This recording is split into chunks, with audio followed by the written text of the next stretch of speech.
I do apologize for my Italian accent. My name is Pam Thai. I'm from Thailand. It's in the name. So I just moved here since 2005, and I'm still learning about American culture, mostly from watching South Park on Comedy Central. The first time I heard about peanut allergies, I was like, what the hell is that? Because where I grew up, the only food-related death was having no food. That thing can really kill you, man. So I still don't understand white people concept of fun. My friend tried to take me out camping, and she was like, come on, try new experience. I was like, oh yeah? You want me to have new experience? How about taking me to a 5-star hotel? Yeah, if you talk about living in a tree house and take a dump in the woods, that's called It's My Life Before I Moved to America. So I have a very much better life here, and it makes me weak. Last year I almost died choking on vitamins. Yeah, that would be a very weak ass way to go, you know.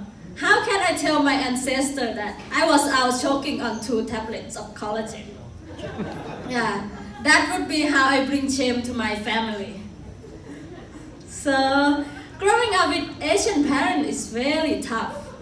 You know, when I was a kid, I have to go to high school and we have to take a test to get into class. And from 500 students, I got 4th place.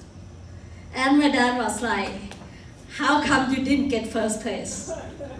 So when I go to college, I finally got 1st place. And my dad was like, and you didn't get a scholarship.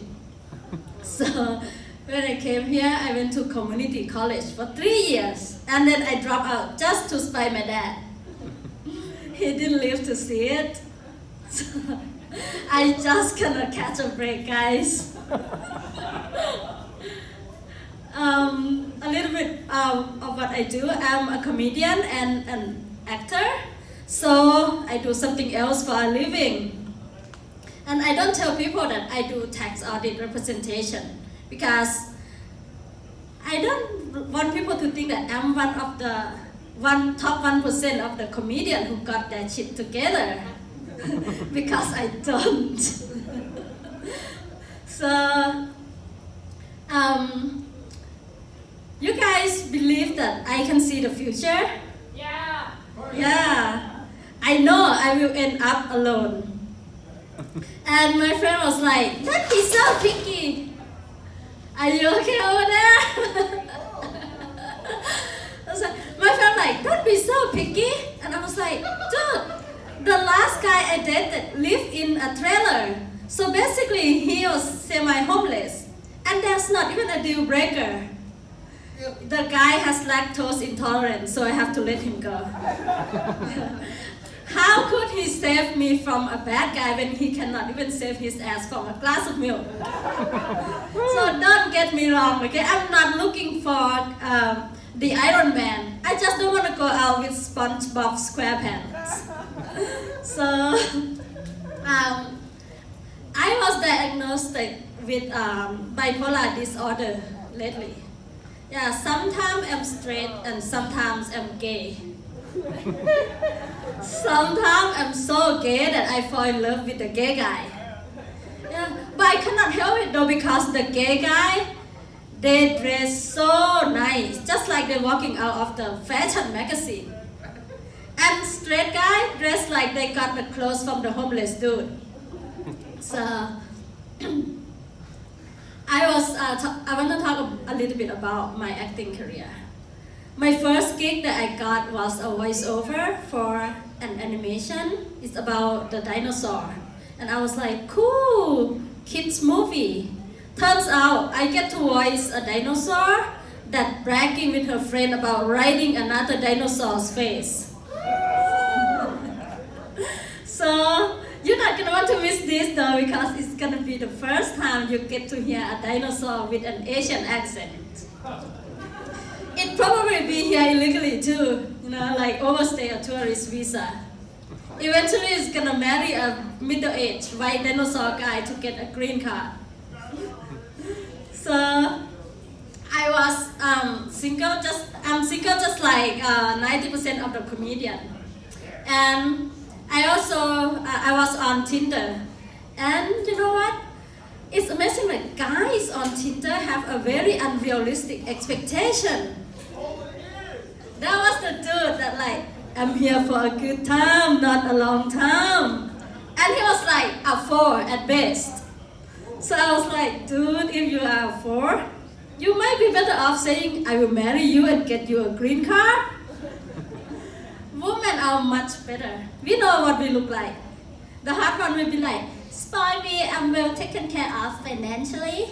And then the rest of us will be like, I will swallow everything. So it's amazing though, like, I don't know why you guys like, many guys, the first couple of weeks, right, you're so attentive and so into the girl, right? And then 2 weeks later, it was like, honey, you're such a wonderful person. It's not you, it's me. And I was like, of course it's not me. I even swallow everything. So,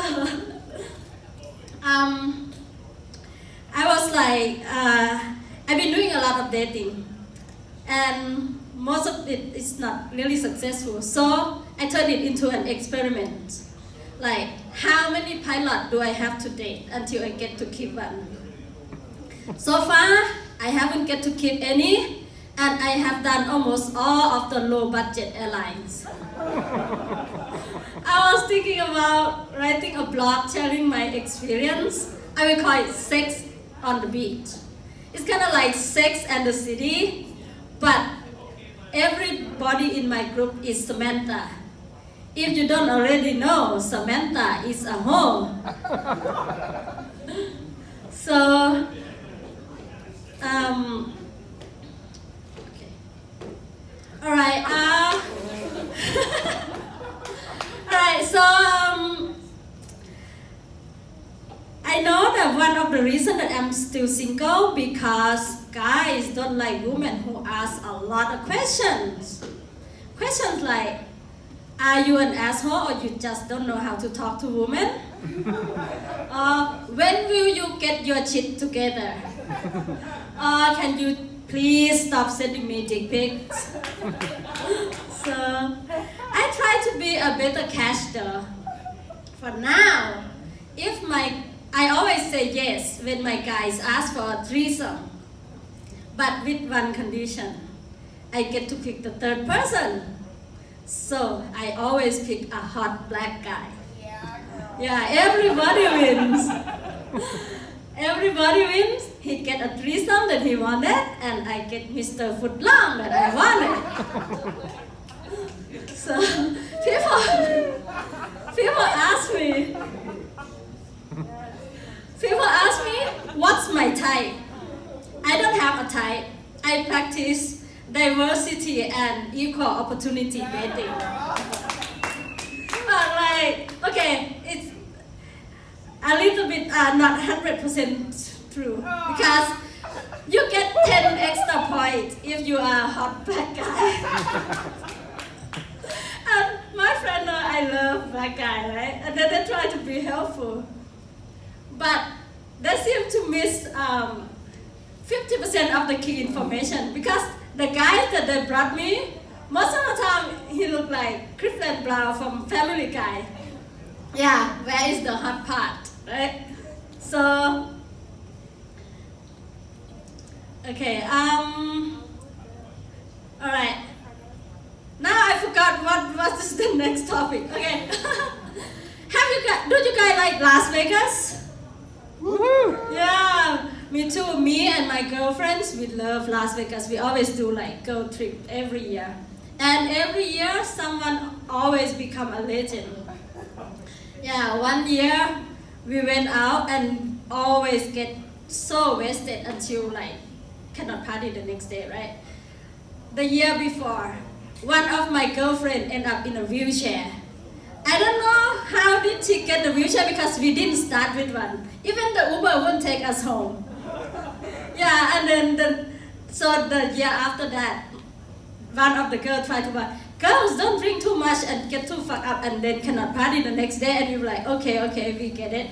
And then we will stay at Caesar Palace, right?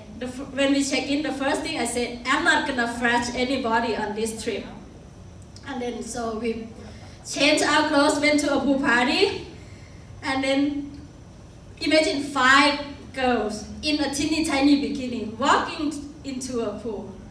All eyes were on us, right? And then nobody, like people look at us, but like only one group of guys like, brave enough to come talk to us, and he was like, if you want to go to a topless pool, it's right there. And then I was like looking down, oh my God, one of my boobs was hanging out. Yeah, and I was like, I had no idea because I thought they were looking at my friend who has like a double D boobs. And then we were so worried that she's gonna flash it, so we like tried to keep it together. So anyway, after that we were like, okay, what the hell, right? No wonder why the guy in the elevator was so friendly to us. So at night, we went out party, and somehow we were so drunk, and then we end up dancing on the stage like Coyote Ugly style. I don't even know how did they even allow us to be on stage. And then one of the guy came, the staff like came to us and they're like, you want to go sit down at that table? And then we're like, nah. And then we keep dancing. And then my friend was like, girls, that table, that's Florida. And then I was like, what Florida doing in California? Okay, don't blame the education system, okay guys, I didn't go to school here. First of all, the guy's name is Florida, he's a singer. And second of all, Las Vegas is in Nevada, not California. But drunk girl logic, okay? So, and then we were so drunk, eventually we got home and then I was like, went to bed in my own vomit, and then somehow my girlfriend and her boyfriend and his buddy came over to surprise her, and then they thought it would be funny to dry hump me over the blanket.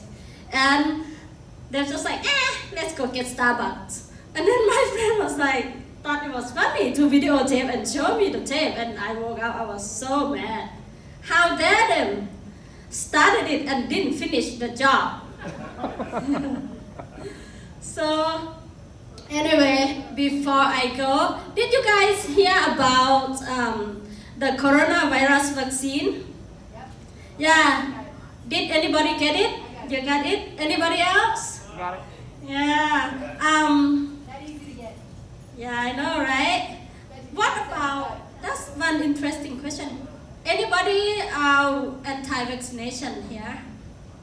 No, right? Okay. Talk about anti-vaccination parents. Do you think they will let their kids have the vaccine?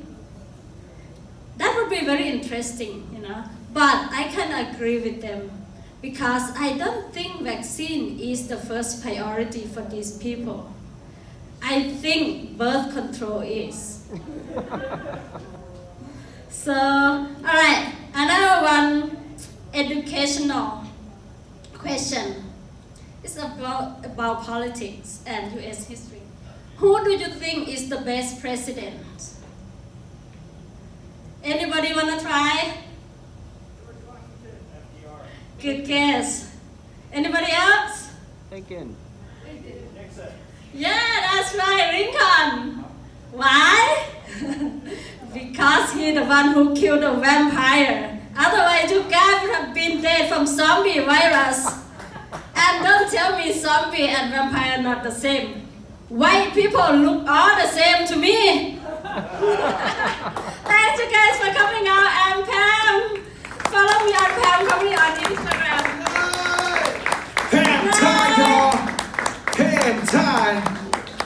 That shit's for real, y'all. Y'all saw that documentary? That Lincoln was fighting vampires and the whole South was eating black people, and Lincoln had to save them. Like it's a document, and he had to collect all the silver, and that's a real history. Like, oh my God. Oh.